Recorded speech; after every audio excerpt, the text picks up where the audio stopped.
Live from New Delhi, you're watching DD India Live, India's voice to the world. I'm Ramesh Ramachandran, coming up in the next 30 minutes. The European Union strikes a new deal on hosting and limiting migrants and asylum seekers more evenly.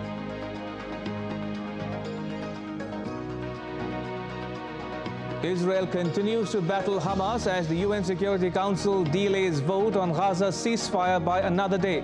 The US says it's working with other council members on a draft resolution. And India's Prime Minister Narendra Modi responds to allegations of an Indian assassination plot in the US, says New Delhi deeply concerned about the activities of certain extremist groups based overseas.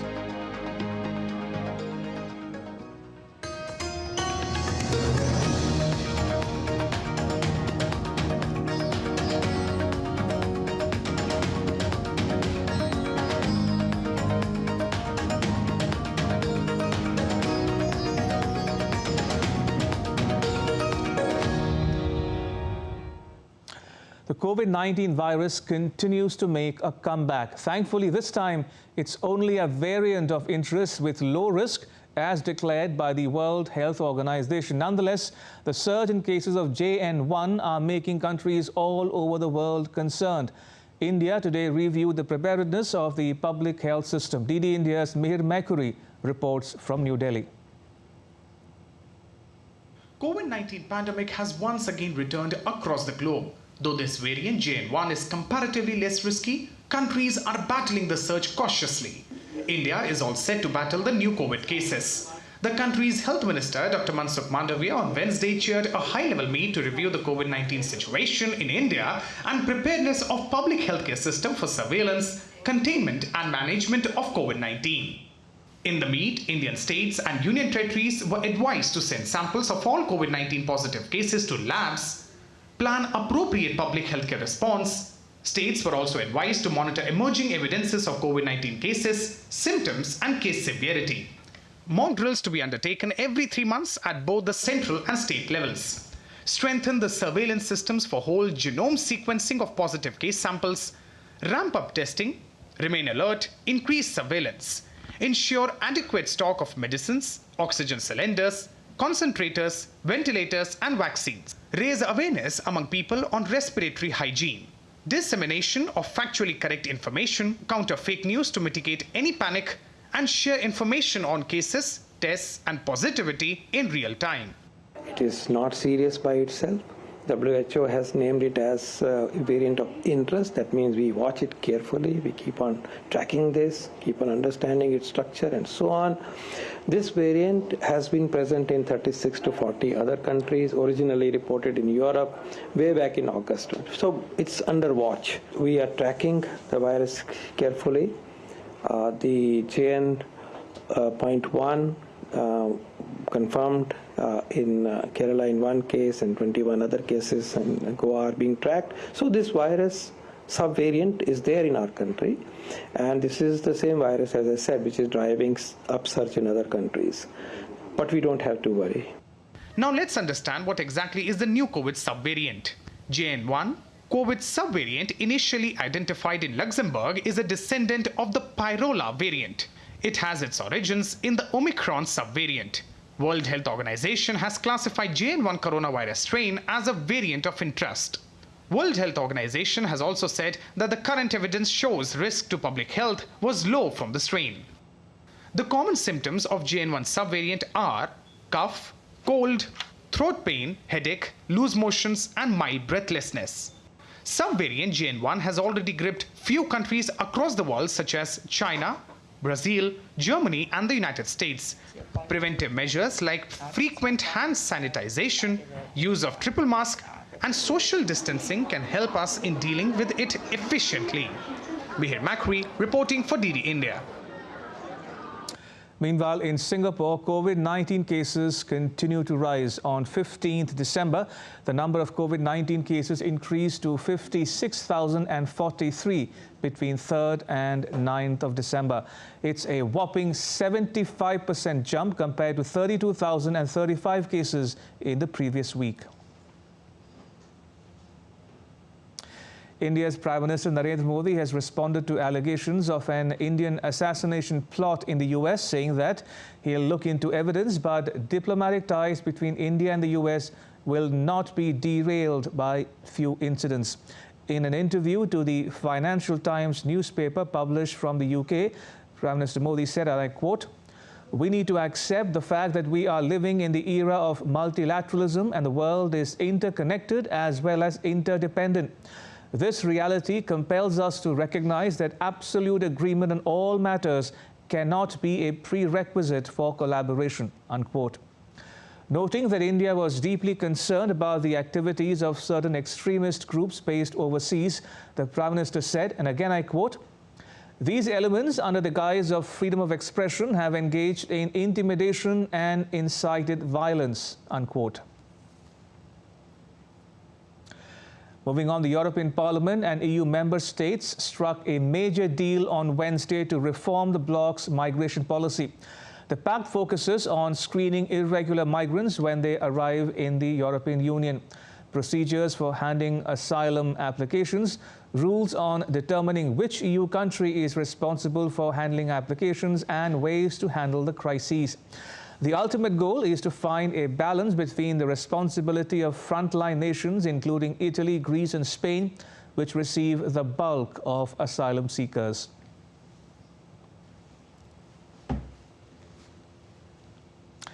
And DD India's Alex Cadier will have more on this. We'll try to get that in just a bit. But moving on for now, Ukraine's President Volodymyr Zelensky said on Tuesday that the military had asked for nearly 500,000 people to be mobilized into the army. At a news conference in Kyiv, Zelensky said his commanders were due to discuss what he called a very sensitive issue of mobilization, and that the country's parliament would then consider it. Zelensky said that conducting a mobilization at such a scale would require additional financing.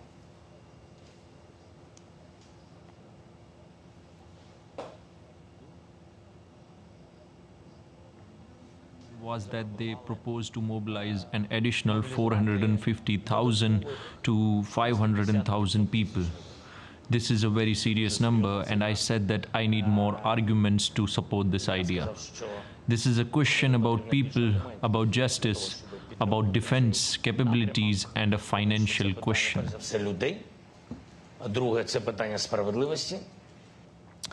And DD India's Megumi Lim has more from Kyiv.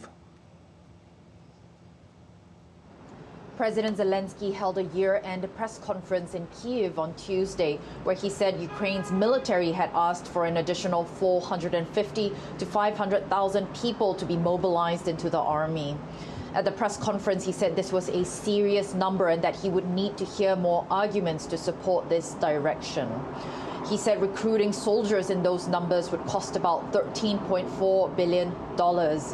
The Ukrainian leader has called mobilization a highly sensitive issue and that the proposal will be discussed before Parliament considers it. He added that the military had to also address the issue of rotation and demobilizing soldiers. The number of Ukraine's troops are not publicized and the number of losses are also kept secret. But US officials estimate that hundreds of thousands of troops on both Ukrainian and Russian sides have been killed or wounded. At the start of Russia's full-scale invasion, Ukraine saw tens of thousands of volunteer fighters take up arms. But after 2 years of war, the country is trying to recruit more men to replace those currently fighting at the front. Megumi Lim in Kyiv reporting for DD India. Volodymyr Zelensky also said that he was confident the US will not betray his country by withholding crucial wartime funding as it fights off a Russian invasion. He also said that he expected the European Union to approve a €50 billion aid package soon.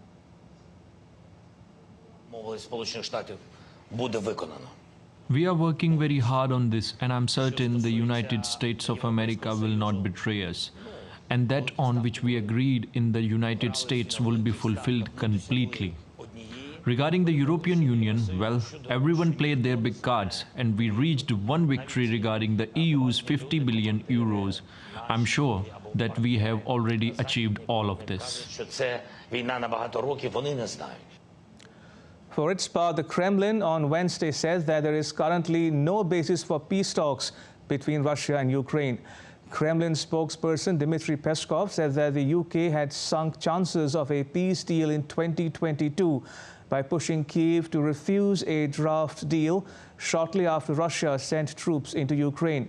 Peskov also condemned Ukrainian President Volodymyr Zelensky's proposed peace plan for excluding Russia.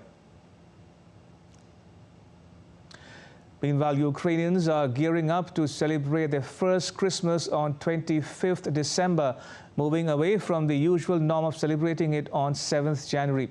Ukraine's main church agreed to move away from the Russian-followed Julian calendar this year, which celebrates Christmas on 7th January. This is a step forward towards erasing all traces of Russian influence as Ukraine's military continues to fend off a Kremlin invasion.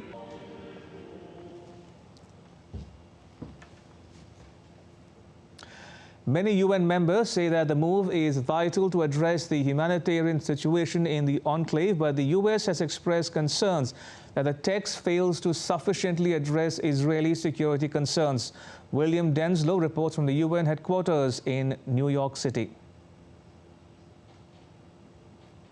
Tuesday was another frustrating day at the United Nations as diplomats continue to wrangle over the language in a draft resolution on the situation in Gaza. Earlier this week, we saw this draft presented that had a call for the urgent suspension of hostilities to allow safe and unhindered humanitarian access.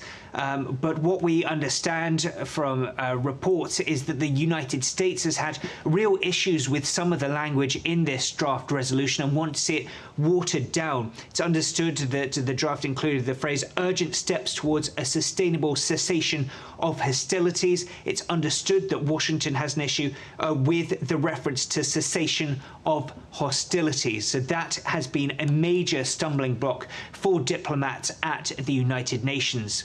UN officials on Tuesday expressed the dire need for more humanitarian access into the Palestinian enclave. The UN estimates that around 85% of people in Gaza are now internally displaced. They warned that UN humanitarian groups working on the ground there are on the brink of collapse.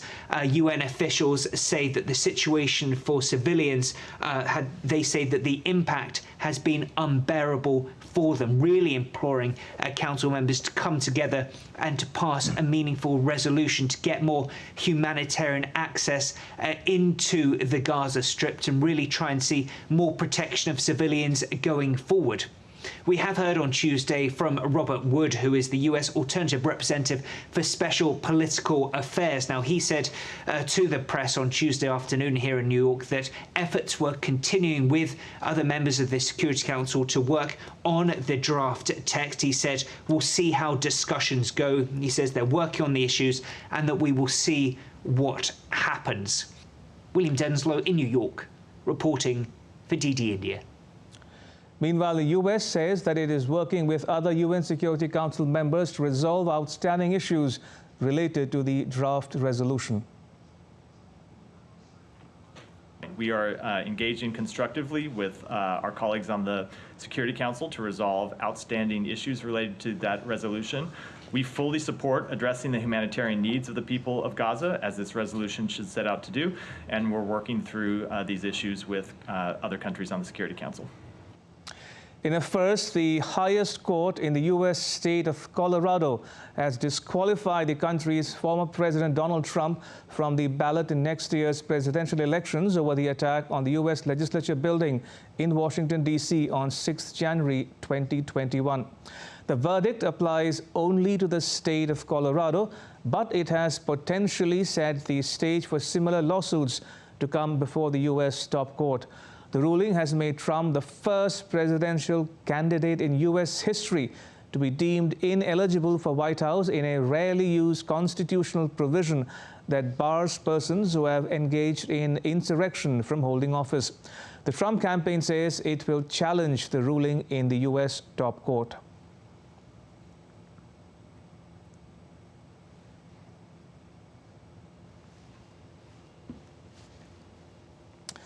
And DD India's Ira Spitzer has more from the western U.S. city of San Francisco. Take a listen. In a 4-3 ruling, the Colorado Supreme Court decided that Donald Trump is ineligible to hold office again and ordered him removed from the state's upcoming primary ballot. However, the court stayed its ruling until at least January 4th to allow the former president time to appeal to the federal Supreme Court, which he plans to do. The Colorado court accepted the argument that Trump was disqualified as a result of Section 3 of the 14th Amendment to the U.S. Constitution. That forbids people who have engaged in insurrection against the Constitution after having taken an oath to support it from holding office. Trump supporters stormed the U.S. Capitol on January 6, 2021, in an attempt to stop Joe Biden's victory from being certified. One of the main questions the Colorado court considered was what role Trump played in the events of that day. Similar efforts in 3 other states to remove Trump from the ballot have so far been unsuccessful. However, if the Supreme Court affirms the Colorado ruling, Trump, who is currently the Republican frontrunner, could also face disqualification in other states. A spokesman for the Trump campaign lashed out at the ruling, calling it a left-wing scheme to interfere in the election.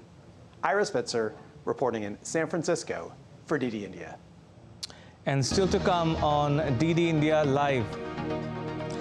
Relief operations on in the flood-affected areas of the southern Indian state of Tamil Nadu. And a court in Russia slaps a $51 million fine on Google.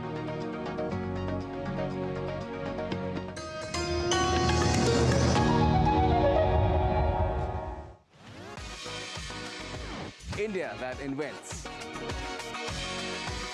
India that innovates. India that excites. India that invites. Land of possibility. Teeming with opportunities. Watch India Ideas each Thursday, 8 p.m. only on DD India.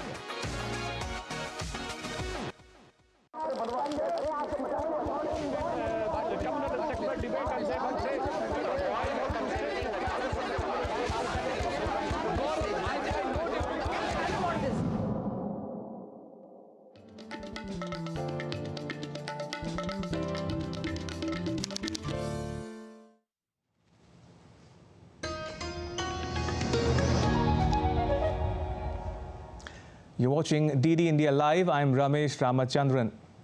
In a significant development, British inflation hit its lowest point in more than 2 years, with the Consumer Prices Index dropping to 3.9% in November from 4.6% in October. The annual rate of increase in the Consumer Prices Index dropped to 3.9%, pushed down in part by petrol prices for its lowest reading since September 2021.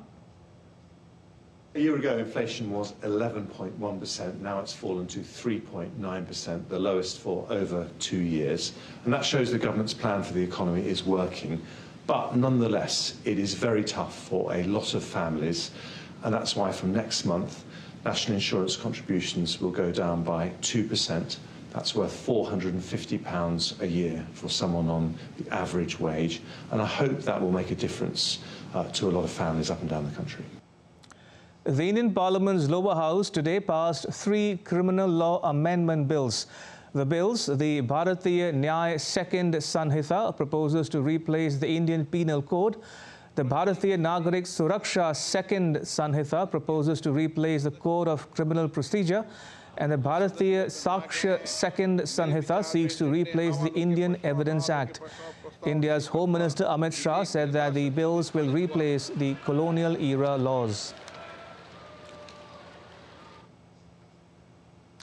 China's President Xi Jinping met with visiting Russian Prime Minister Mikhail Mishustin in the capital Beijing on Wednesday. The meeting comes after the annual bilateral trade surpassed $200 billion for the first time this year. Xi said in a statement that maintaining close ties with Russia was a strategic choice. He called for a deeper bilateral cooperation. Both leaders signed agreements on customs, inspection and quarantine, market supervision and other fields after their meeting. Meanwhile, China has said that rescue operations are almost over after an earthquake hit the nation on Tuesday, claiming at least 131 lives.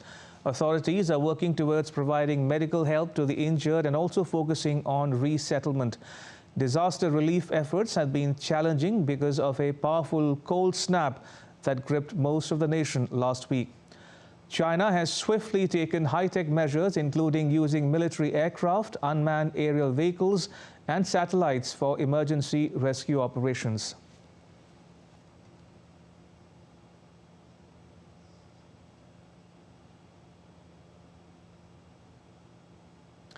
And now take a look at some more stories making news around the world. Switzerland's capital is examining a pilot scheme to allow the sale of cocaine for recreational use. Bern's parliament has supported the idea, which still needs to overcome opposition from the city's government and will also need a change in national law. An Australia-based company, Wide Open Agriculture, has been developing methods for extracting the protein and making lupin beans more palatable for various plant-based meat alternatives and dairy substitutes. Lupins, a legume belonging to the pea family, are a more sustainable alternative in the quest for eco-friendly nutrition. A Republican-backed U.S. state law known as SB 4 made it a state crime to illegally enter or re-enter Texas from a foreign country and gives state and local law enforcement the powers to arrest and prosecute violators. The move was the latest in a series of similar closures along the border in response to large numbers of migrants. Valenki, the thick woolen boots traditionally worn by Russians in the freezing weather, are back in demand because of the snowy winter. This December has been very snowy in central Russia as Moscow has been swept by record-setting blizzards twice already this winter.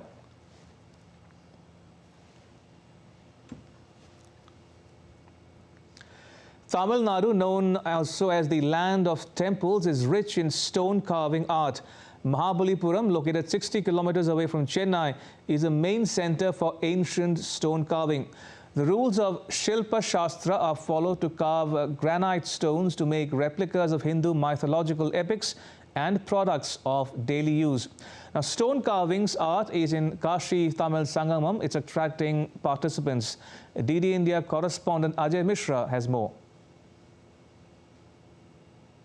Kashi Tamil Sangamam 2.0 is a great connect for the two great ancient civilization of India, Kashi and Tamil Nadu, and this is a story of beautiful stone carving. It's a granite stone carving which was granted the GI certificate in 2017. I have with me Satish Kumar, who is an engineer student, but very much interested in into the carving. How is the response for your work out here at this Kashi Tamil Sangamam? I am 19th generation Mahabalipuram.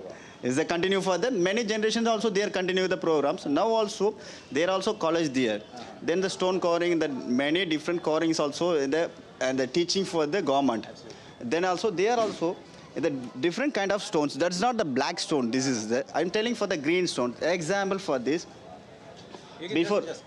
Before further, just before like this, you know, the rough cut, after make the smoothing like this, just after making for the full the sandpaper polish, then you can touch about this one. Then I can put the water, just Ganga river water. Then I put the colors. We look about the colors, sir. Just put water. We can the standard, if you want the natural oil, you will apply. Then we can for the black color. Then after we make the carving detail of something like this, you know that? Something like this carving small details. That's for work. Is a stone is something four kind of stones there. The marble is something like the different colors coming marble. Otherwise, grey granite is the different colors coming. Grey color, the Andhra Pradesh. Then it's the soft stones.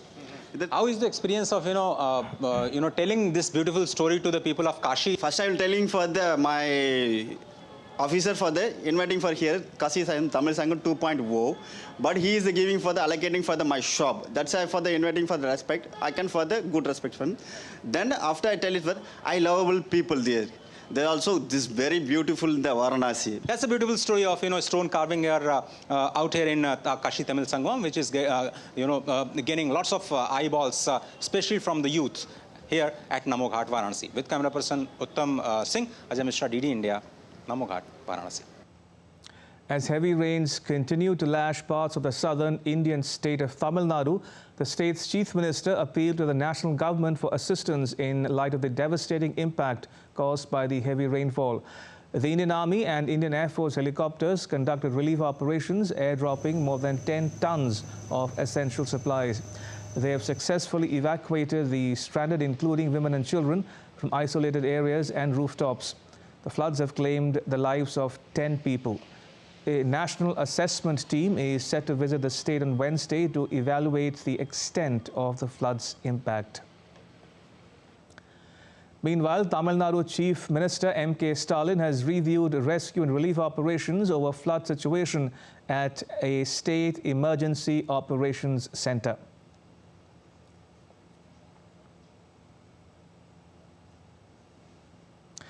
The Viksit Bharat Sankalp Yatra is being undertaken across the country with the aim to attain saturation of flagship schemes of the government through ensuring that the benefits of these schemes reach all targeted beneficiaries in a time-bound manner.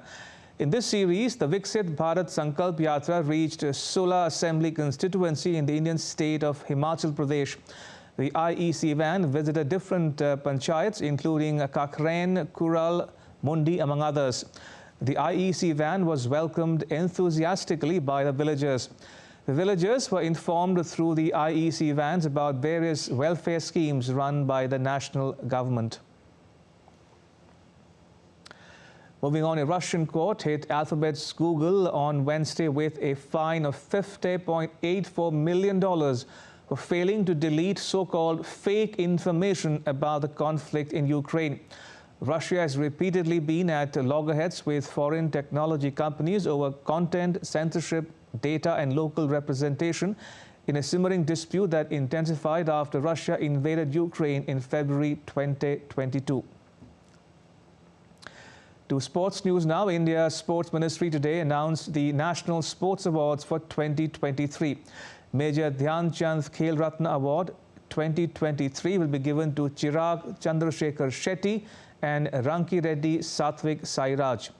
Around 26 sportspersons will receive the Arjuna Award for outstanding performance in sports and games in 2023. The awardees will receive their awards from the President of India at a function to be held in New Delhi on the 9th of January.